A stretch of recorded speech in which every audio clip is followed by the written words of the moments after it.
Good afternoon, everyone. Welcome back for part two. Can I remind members of the need to respect each other, and I will chair these meetings fairly and show impartiality.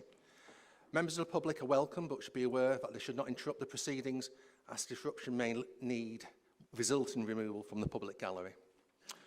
We will now move to the formal process of the annual general meeting. So item 6 are the minutes of the meeting held on the 14th of April 2023. I will move will somebody move these accept these as a correct record? Leader? Seconded, Mr. Mayor. Thank you. Can I put these minutes to the vote, please? All those in favour? Thank you. Any against? Any abstentions? That was unanimous. Thank you. The minutes are carried. Item number 7 are Mayor's announcements. First of all, I would like to take this opportunity to congratulate King Charles III and Queen Camilla on their coronation. Coronation champions. I'm delighted to congratulate Wigan Borough's 2 coronation champions, Mr. David Morris, founder of the Boxing for Better CIC company, and Irene Thompson, founder of the Lowton Hedgehog Rescue. Armed Forces Day. I'd like to remind members that the Armed Forces Day will take place on Saturday, the 24th of June, in Wigan Town Centre. High Sheriff of Greater Manchester. I would like to take this opportunity to congratulate the new High Sheriff of Greater Manchester, Mrs. M.L. Walker. And the next item is a very sad item. That's the death of Brendan Whitworth. It is with deepest sadness that I refer to the untimely passing of the Council's Assistant Director of Legal and Monitoring Officer, Brendan Whitworth. Brendan passed away on the 26th of April following a battle with cancer. The funeral took place on Monday of this week. Brendan was a very highly respected officer of the Council, and he is missed greatly by everyone who knew him, and especially his team. On behalf of the Council, I would like to take this opportunity to send our condolences to his family and friends.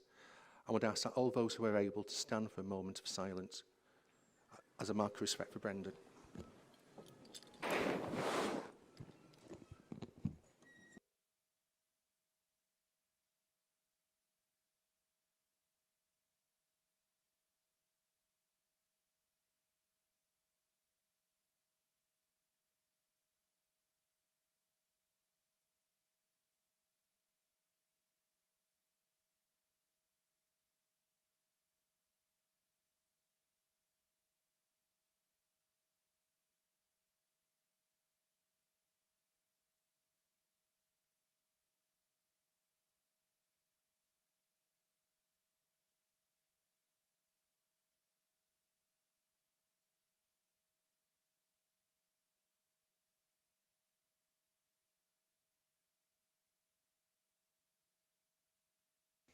Thank you. Please be seated.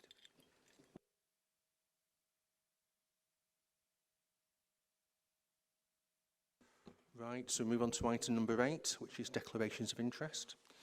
The Monitoring Officer provided advice to all members and relevant guidance has been issued. Members are asked to consider relevant interest for the purpose of this meeting, and if there are any interest, members must leave the room during the relevant item. Please fill out the form on your agenda and return this to the Democratic Services officers at the end of the meeting. Item 9 are the councillors elected on the 4th of May, and a special welcome to new members. So congratulations for all those members who were re-elected on the 4th of May, and a warm welcome to all those who have been elected as new councillors. So welcome to councillors Jim Churton, Anne Collins, Matt Dauber, Jess Eastoe, James Fish, Jenny Gregory, Gary Lloyd, Lee McSteen, Paul Molyneux, Terry Muggan, Scarlett Myler, Jim Nicholson, Maureen O'Byrne, Helen O'Neill and Mark Tebbott. Item 10, former councillors not re-elected on the 4th of May 2023. On behalf of the Council and the people of the Borough, I would like to acknowledge the contributions of former members Judith Atherton, Marjorie Clayton, Marie Cooper, Jim Ellis, Sam Fleming, Edward Hulton and Jim Moody, and place on record the Council's appreciation of their service. We'll now invite members to say a few words about the former members if they wish to do so.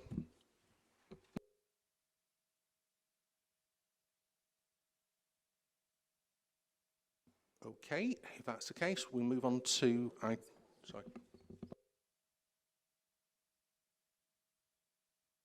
It's Councillor Watson. Thank you, Mr. Mayor. I'd just like to put on record my thanks to former councillor Jim Ellis. His passion and pride was always his residence in Hindley. So on behalf of the Independent Network, we thank him for his contribution over the past 4 years. Thank you, Mr Mayor. Councillor Whittingham.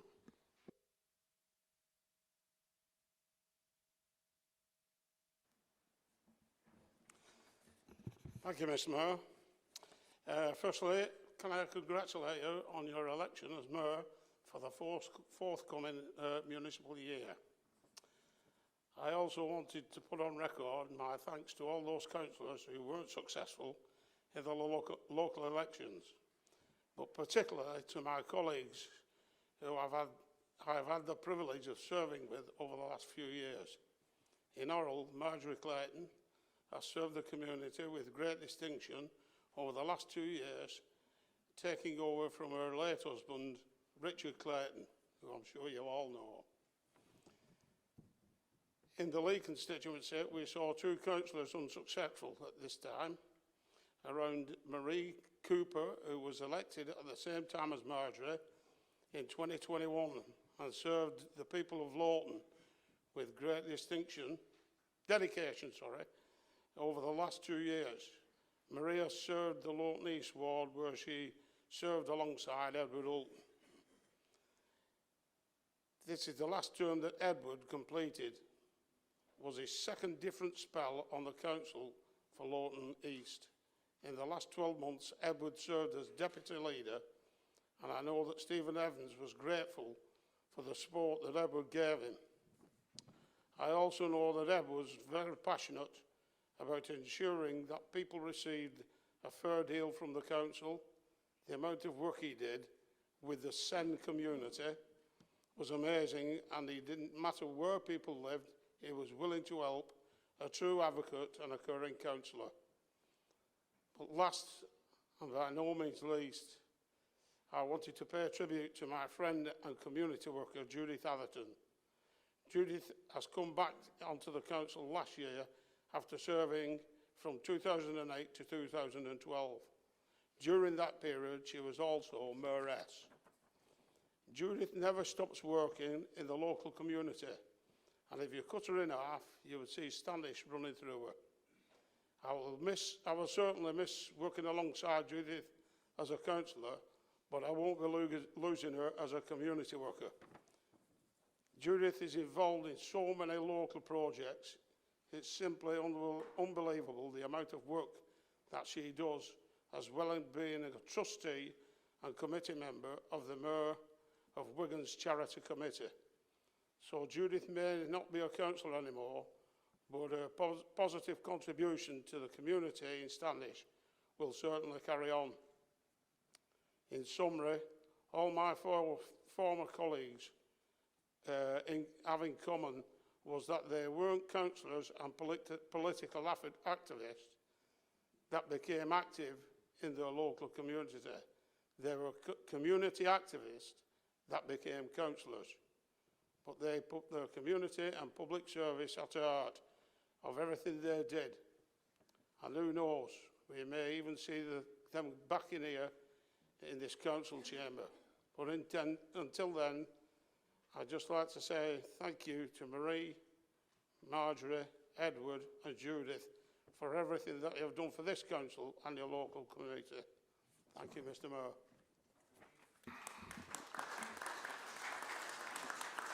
Now I'll invite Councillor David Molyneux, Leader of the Council. Thank you, Mr Mayor. And can I just start off by welcoming all new members, regardless of political persuasion. Welcome to the council chamber. Can I just say that you've probably now joined the best council in the country, but that's me being biased. But I can also say a big thank you to all the people who were unsuccessful. And I think we can see by the names that before us, unfortunately Councillor Evans is missing off this list. Can we make sure that he's recorded in the minutes that Councillor Evans did service on this council? And can I just say that, picking up on some of Ray's words, I think everybody who's elected, regardless of political affiliation, want to do best for the communities and wards that they represent. And I think along the years, many of these people have done that, regardless of where they sit politically. But can I just do a special thank you to my ward colleague for so many years, Councillor Jim Moody, who was such an excellent servant, not just to this council, but to the ward of Ince. And I've always been very proud to work alongside Jim. And a bit like Ray said, we do know that people occasionally come back. And we've seen that on numerous occasions. In fact, there are people in the chamber today who we've waved goodbye to and then they come back. A bit like boomerangs. So I'd like to think that there are names on here that will get further opportunities to represent the communities and wards that they choose to. But what I do know, that the service that my ward colleague gave, myself and Councillor Sharrett, was second to none. Thank you, Mr Mayor.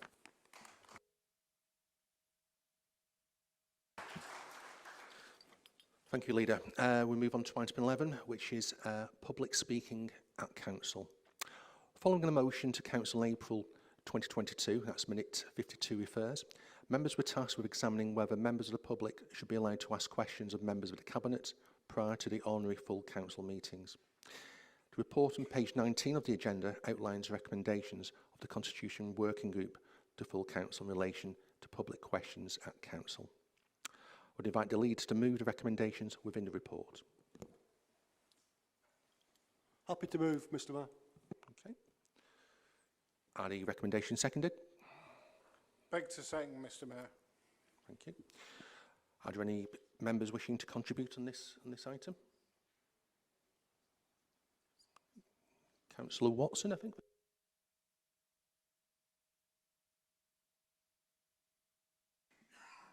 Thank you, Mr Mayor, for allowing me to speak on this issue. I just want to start by quoting the leader, like I like to do in the past there. He said that we regard ourselves as the best council within the country, and in many ways we are.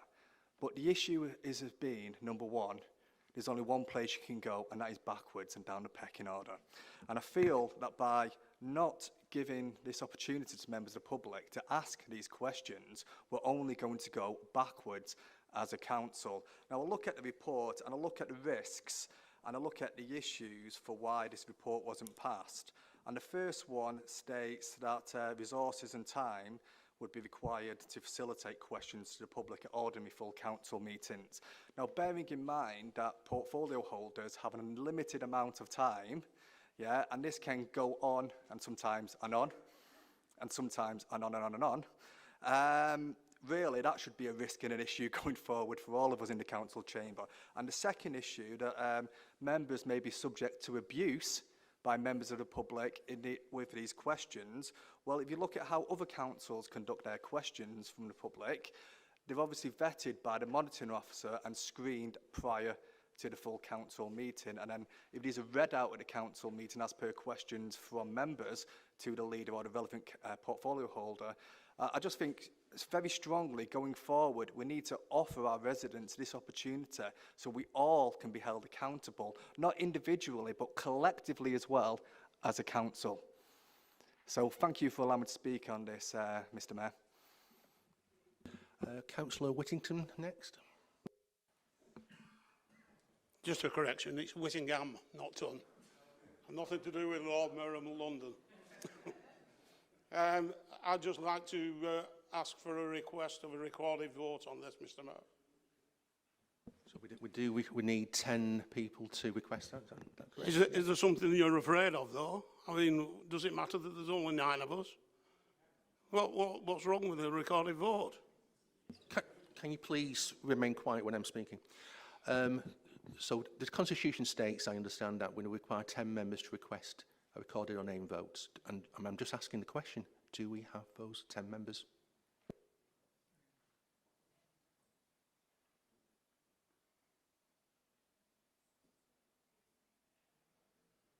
We only have 9 members, so the request for a recorded vote falls, as per the Constitution. So it would appear you're afraid of something? I think that last comment is not required, Councillor. Not a problem. Councillor Brierley, I notice you want to speak. Got you there. Thank you, Mr Mayor, and congratulations on your office of Mayor. Yeah, I think this is a fantastic opportunity for people, members of the public, come in here and ask a question before, like, prompting you what we have to do. We have to answer the question way weeks in advance, and then we get an answer really, like a manufactured answer.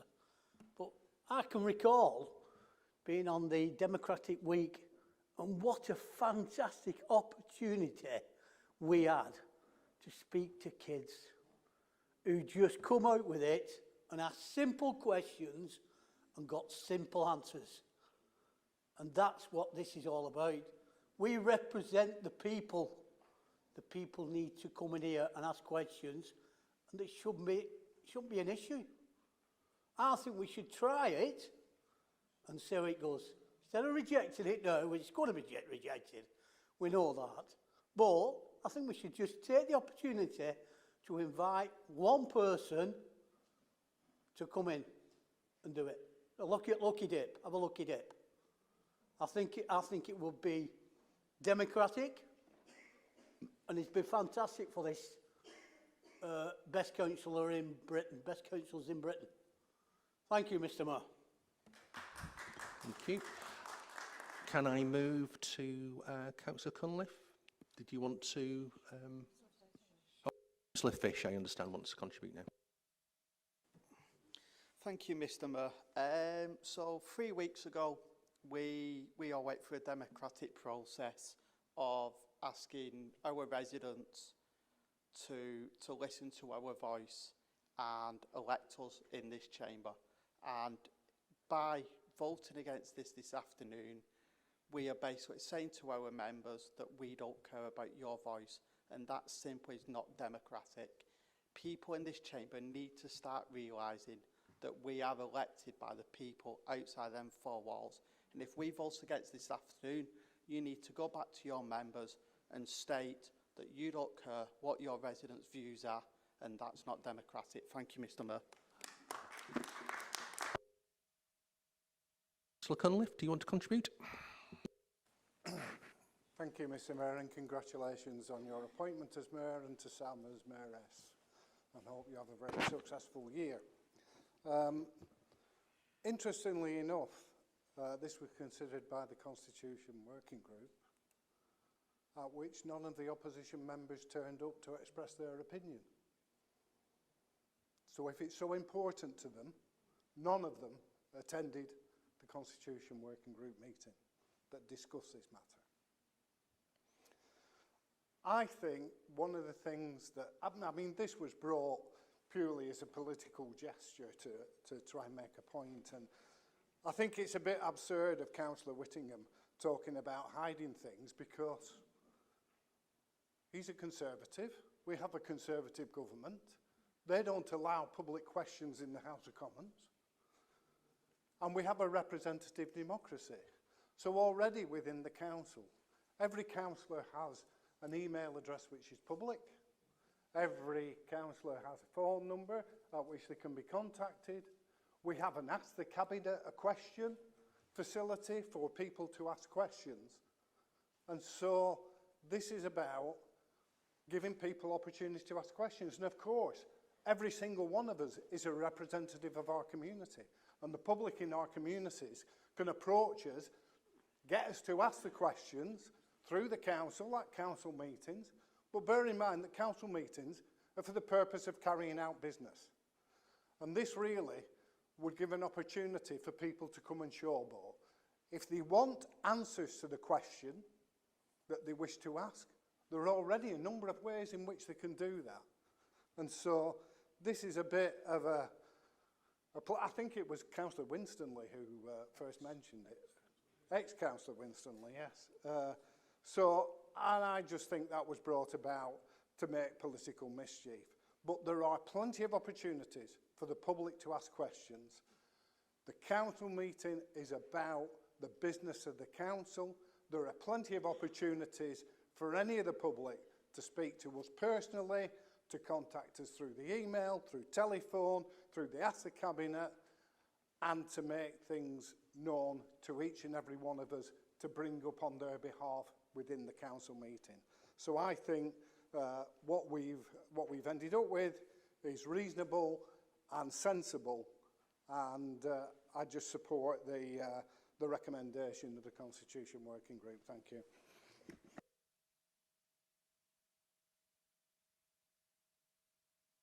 I'm going to invite the leader to sum up. Unfortunately, I'm advised, Councillor Jowd, that you've come in too late. So, leader. Thank you, Mr. Mayor. I think sometimes some people forget why they're here. They're actually elected by the people. You're right, well spotted.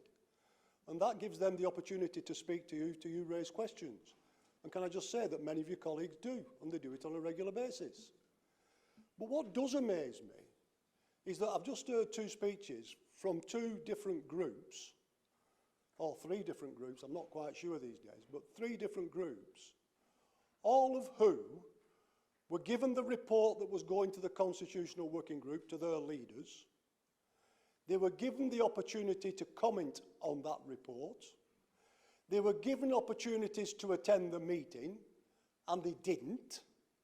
And yet they come here today wanting to play to the press that they're being hard done by.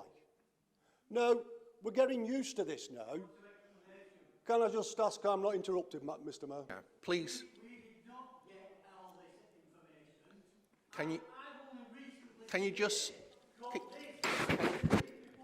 Can you please be quiet, Councillor, and let the leaders continue? Can I just emphasise again, for the hard of hearing? 3 leaders of those groups got copies of that report. If they chose, and I don't blame them in some sense, of not sharing it with you, that is up to them. What I'm telling you, that all 3 groups of opposition received that report 2 weeks before the meeting. And not one comment was made. And not one leader sent their apologies, if I'm right, and didn't attend the meeting. So don't come now preaching that you didn't know. Mr. Mayor, that's all I've got to say on it, because it's very clear that I accept this report. It's not a point of order, Councillor. So what I'm saying, Mr. Mayor, I'm happy to move the report. Thank you.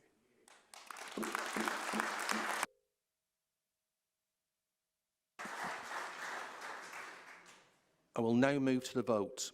All those in favour of accepting the recommendations, please raise.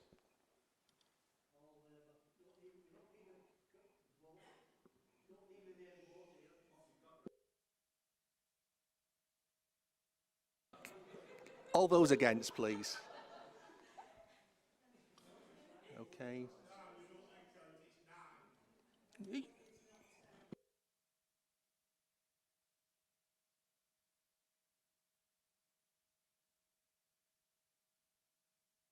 Is the Health and Wellbeing Board, in terms of reference 2023-24. The Council is requested to consider the report set out at page 37 of the agenda and to agree amendments to the current membership and terms of reference of the Health and Wellbeing Board. Since the publication of the agenda, the nominations for the educational representative members for primary and secondary education are as follows. Primary, Tracy Head teacher, Garrett Hall Primary School, and secondary, Alison Gormala at the head teacher of Goulburn High School.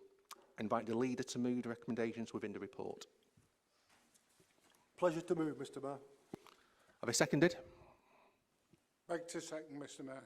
Okay, do any other members wish to contribute? Okay, am I right in assuming that Councillor Cunliffe and the leader don't wish to sum up on the item? Okay. We'll now move to the vote. All those in favour of accepting the recommendations, please raise a hand. Okay, thank you. Anybody against or abstentions?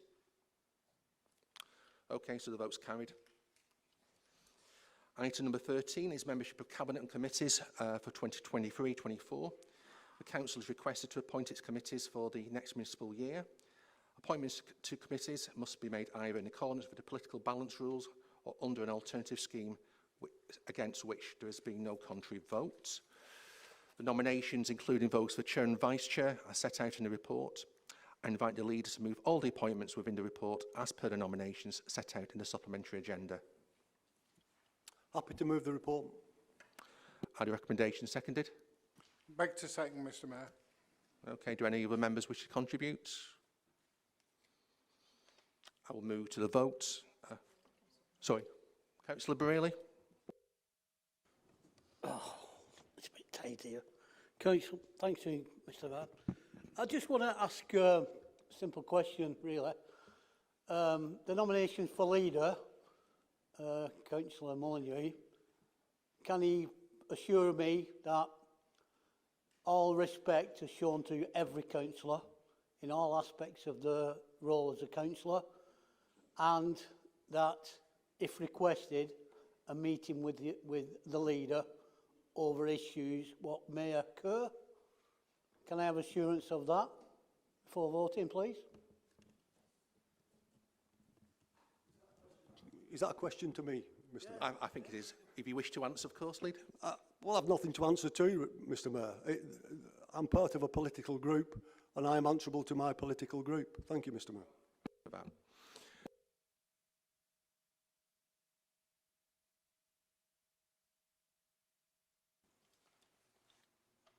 Okay, thank you. Anybody against?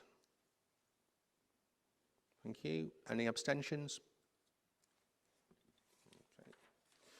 Thank you. So we move on to item 14, which is the appointment of statutory and non-statutory cooperative members to the Council's committees. The Council has recommended to agree the nominations for statutory and non-statutory cooperative members of the Council as set out in the report in the Council agenda, as outlined in the report on page 21 of the supplementary agenda. I invite the leaders to move the nominations outlined within the report. Happy to move the report, Mr Mayor. Have you seconded? Happy to second, Madam Mayor. Mr Mayor. Madam Mayor. We've gone past that, haven't we? Happy to second. I'll forgive you on that slight slip, Deputy Leader. Do any other members wish to contribute? Okay. And in that case, I'll move to the vote. Are those in favour? Thank you. Any against? Any abstentions? Okay. So thank you. The vote is carried. Item 15 is membership of outside bodies. The Council has requested to make its appointments on outside bodies for the next municipal year, as set out in the report on page 29 of the supplementary agenda. Political balance rules apply in these cases, where it is indicated in the report. Members appointed to the Housing Advisory Panel, I ask to note that this meeting has now been moved to a 2 p.m. time slot. Democratic Services will provide dates for these meetings to members of the panel. Since publication of the agenda, we've been notified of proposed changes to GM transport governance arrangements. Therefore, there is no need to appoint members to the GM Transport Committee at this time.